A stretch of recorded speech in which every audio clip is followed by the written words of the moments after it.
para alguém que está fazendo um trabalho repetitivo agora, o que essa pessoa deveria estar fazendo hoje? Bem, elas deveriam estar se capacitando em IA, talvez em robótica, seja para liderar com IA, desenvolver IA, implementar IA ou usar IA, existem diferentes coisas que você precisa saber. Esta é Daniela Russ, professora do MIT e chefe do maior laboratório de IA do mundo. Há 30 anos, ela vem construindo os robôs e sistemas de IA que estão prestes a mudar tudo. Ela enxerga o que outros não conseguem. Nesta conversa, ela revela o que fazer a seguir antes mesmo de qualquer outra pessoa saber o que está por vir. A Edge IA já está aqui. Imagine um mundo onde você pode criar sua própria startup usando as ferramentas de IA do seu celular, bem na sua sala de estar. Ao pensar no futuro da força de trabalho, como você acredita que robôs e IA transformarão o mercado? A IA vai nos apoiar nos aspectos cognitivos dos nossos trabalhos. E os robôs vão nos apoiar nos aspectos físicos dos nossos trabalhos. A questão não é se robôs e humanos vão colaborar no ambiente de trabalho. A questão é... Daniela, obrigada por isso. Estou muito feliz por ter você no Silicon Valley Girl. Muito obrigada por me receber. Estou animada para conversar com você. Vamos ser futuristas. Você acha que nos próximos 2 ou 3 anos algum emprego será substituído por robôs? Ou isso ainda está distante? Muitos empregos já são aprimorados, especialmente aqueles em que há grande volume e atividades bastante repetitivas. Então, por exemplo, os chatbots já assumiram mais ou menos o atendimento ao cliente, mas mesmo no espaço dos chatbots, existem aspectos que eles não conseguem lidar.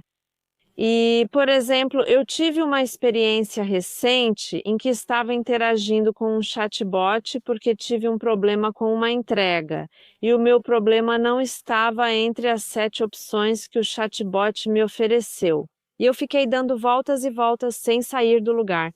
Então fui até uma pessoa em uma loja e ela disse: "Bem, você precisa falar com o chatbot, porque nós não fazemos mais esse tipo de trabalho." Então, o meu ponto é que mesmo nesses tipos de situações repetitivas, é importante ter uma presença humana, porque existem aspectos das tarefas que não são previstos, que não são capturados pelos dados que foram usados para treinar os chatbots. Para alguém que está fazendo um trabalho repetitivo agora e pensa: bem, talvez o meu trabalho esteja prestes a ser aprimorado por um robô ou IA, o que essa pessoa deveria fazer hoje? Bem, elas deveriam estar se capacitando em IA e talvez em robótica. A IA vai nos apoiar nos aspectos cognitivos dos nossos trabalhos e os robôs vão nos apoiar nos aspectos físicos dos nossos trabalhos.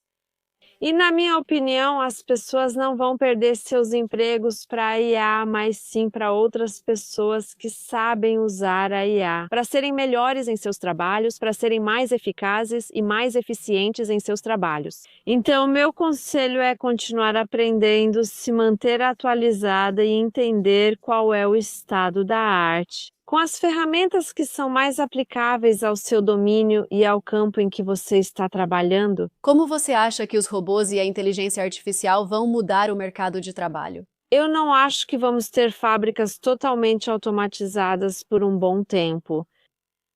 Mas, ao mesmo tempo, a questão não é se robôs e humanos vão coordenar e colaborar no ambiente de trabalho, a questão é como eles vão cooperar e coordenar. Então, o que eu imagino são equipes híbridas, com humanos e robôs trabalhando juntos. E esse tipo de sinergia é realmente uma oportunidade tremenda para todos nós no futuro, porque essa colaboração entre humanos e máquinas pode liberar as pessoas das tarefas rotineiras, pode dar mais tempo para que elas se concentrem em aspectos estratégicos de seus trabalhos, na interação humana, na curiosidade e criatividade e nos tipos de atributos que são difíceis para as máquinas oferecerem hoje em dia. Se você pudesse destacar uma tecnologia que acha que está sendo subutilizada pelas empresas atualmente e pelos pesquisadores que estão desenvolvendo produtos comerciais, qual seria? Bem, eu tenho que dizer. Eu diria que a IA de borda já está aqui, já temos produtos, já temos a capacidade de rodar IA nos dispositivos e eu adoraria ver mais disso. Na verdade, eu acho que estamos vivendo um momento muito especial. E é um pouco parecido com o momento em que o mundo só tinha computadores mainframe. Talvez tenha sido antes do seu tempo, mas já houve uma época em que toda a computação era feita em mainframes. Esses computadores mainframe eram quase do tamanho desta sala, e só tínhamos algumas poucas empresas com conhecimento para saber o que fazer com esses computadores. Em algum momento, tivemos inventores brilhantes que nos trouxeram o PC, e o PC democratizou completamente a computação e trouxe tanto bem-estar econômico e prosperidade. E com a IA, sinto que estamos vivendo o mesmo momento hoje. Porque, neste momento, a IA está trazendo mais valor por meio de instalações industriais, e essas instalações industriais são enormes e caras. E isso significa que apenas algumas empresas podem aproveitar essas instalações e a tecnologia que elas possibilitam. Mas imagine um mundo onde a IA passa a funcionar em dispositivos, assim como a computação passou dos mainframes para os dispositivos.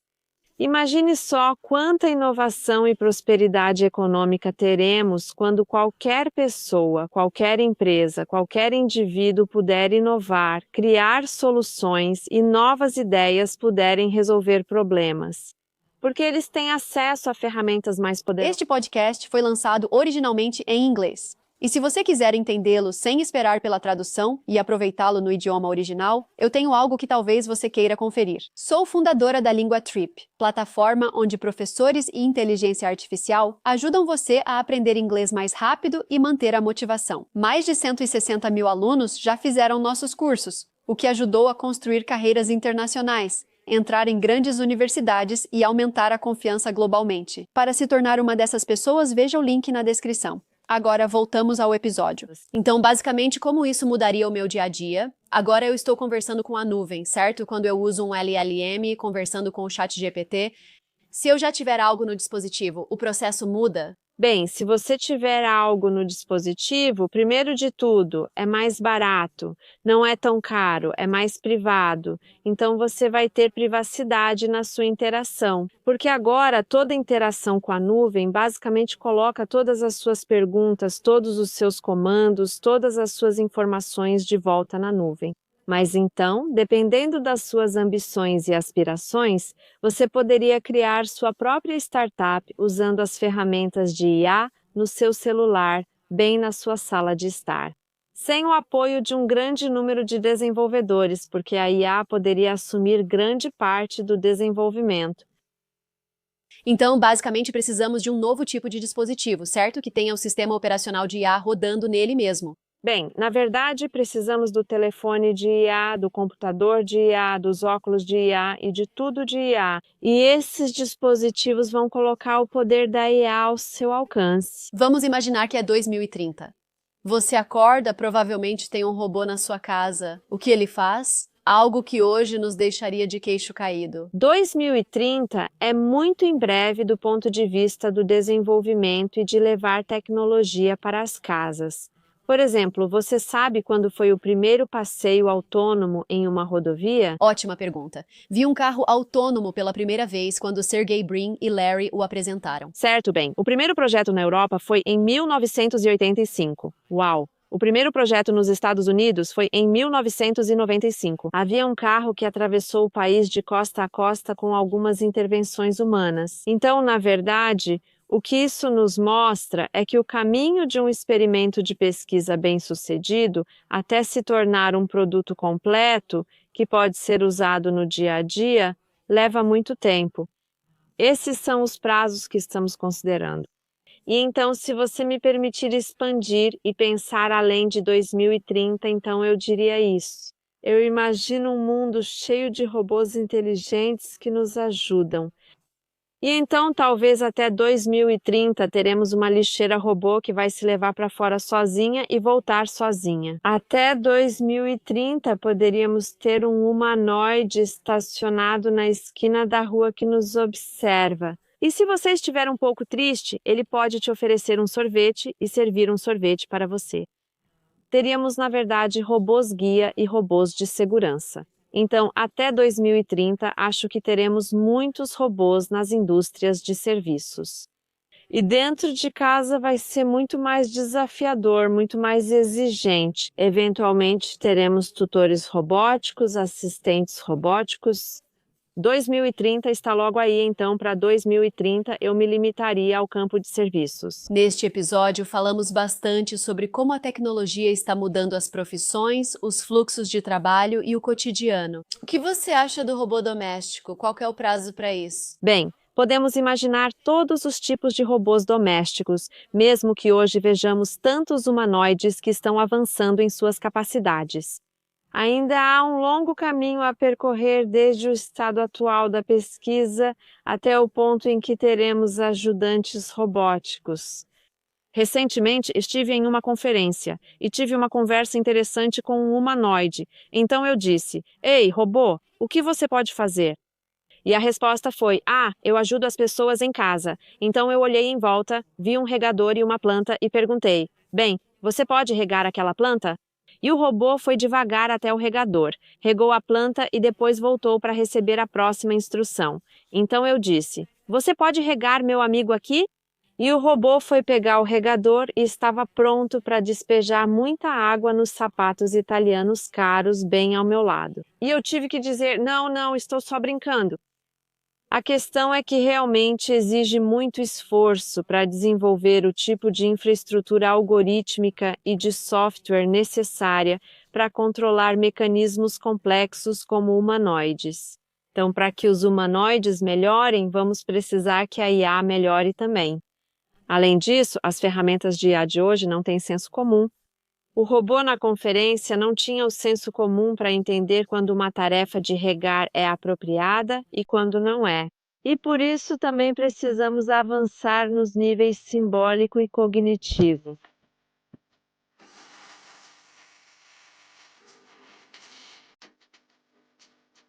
Ok, são 20h30. Estou na minha cozinha, esta é minha babá que está me ajudando com tudo. Vamos falar sobre ela, o que ela faz. Estamos pesquisando como ensinar robôs humanoides a aprenderem novas tarefas de forma natural e fácil para que possam nos ajudar em casa, como na cozinha. Então ele pode te ajudar a cozinhar, pode te ajudar a fazer qualquer tipo de tarefa que você não necessariamente queira fazer. Neste caso, analisamos várias tarefas na cozinha, como cortar pepinos, carregar a lava-louças, limpar a mesa ou fazer limonada.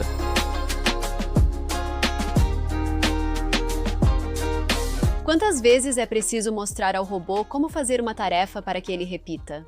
Sim, então parte do que estávamos analisando é como podemos aprender com menos dados para que a pessoa não precise repetir tantas vezes. Ele aprendeu com cerca de 100 exemplos, mas pode funcionar com menos. Estamos começando a explorar isso. Então, quando você acha que teremos algo assim em nossas cozinhas? Depende do quanto você quer que o robô faça, mas para tarefas bem definidas, estamos cada vez mais perto. Posso tomar um pouco de limonada, por favor?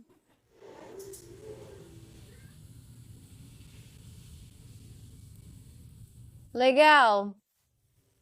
Há algum problema de interesse público que você gostaria que mais pesquisadores estudassem? Pois IA e robótica são necessários agora nisso. Eu diria que envelhecer em casa é um exemplo de área onde precisamos de mais avanços.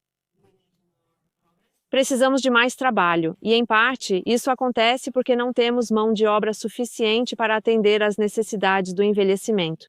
No cuidado com idosos, existem tarefas simples como apenas sair da cama ou se manter estável ao ir do quarto para a cozinha. E neste momento nós realmente não temos ferramentas, não temos equipamentos que possam ajudar as pessoas nesse processo. Agora, imagine uma situação em que existe um robô que te oferece um braço, te segura e garante que não haverá nenhuma queda. Então, isso é algo relativamente simples.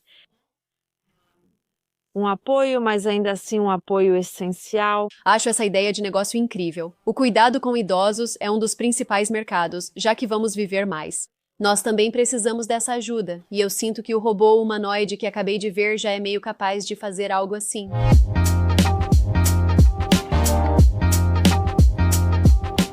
Este sistema se chama Soft Mimic e tem como objetivo ensinar robôs a andar para pegar uma caixa. O problema é que, ao acionar o robô, ele faz muitos contatos inesperados com o ambiente que não estão nos dados de captura de movimento. Então, se ele estiver imitando eu pegando uma caixa, pode ser que a caixa esteja em um lugar um pouco diferente, pode ser de um tamanho diferente. Isso não pode ser previsto ou capturado nessas referências de movimento. Então, o que o Soft Mimic faz é ser uma forma de treinar o robô para não só imitar os movimentos humanos, mas também ter uma resposta de conformidade controlável a diferentes tipos de forças externas. Vou mostrar o que é robôs muito rígidos versus maleáveis. Por isso, aumentei totalmente a rigidez. E quando eu puxar o robô, ele realmente vai se inclinar. Ele está tentando se estabilizar? Sim, ele está equilibrando diferentes objetivos. Não cair, mas também não deixar que eu mova a mão dele. Quanto mais eu empurrar a alavanca, mais ela puxará contra mim. Se você quiser, pode. Além disso, é muito, muito áptico.